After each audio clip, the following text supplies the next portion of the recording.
সোহান নামের একজন যুবক তার অফিস থেকে ফিরছিল। প্রতিদিনের মতোই সে শেষ ট্রেন ধরার জন্য পুরনো একটি রেল স্টেশনে আসে। স্টেশনটা শহরের একেবারে বাইরে, অনেকটাই পরিত্যক্ত মনে হয়।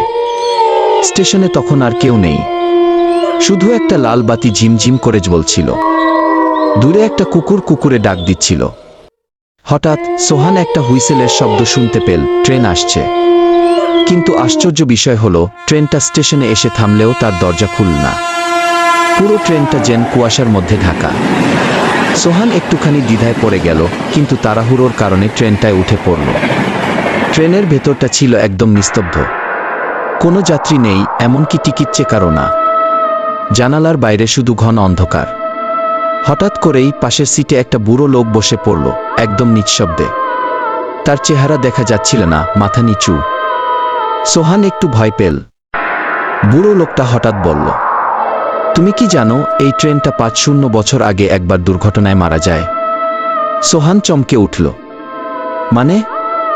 বুড়ো লোকটা মাথা তুলে তাকাল, তার চোখ নেই, ফাঁকা।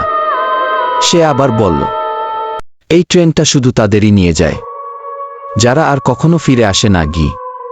তখনই ট্রেনটা একটা গর্জনের মতো শব্দ করে অন্ধকারে মিলিয়ে গেল।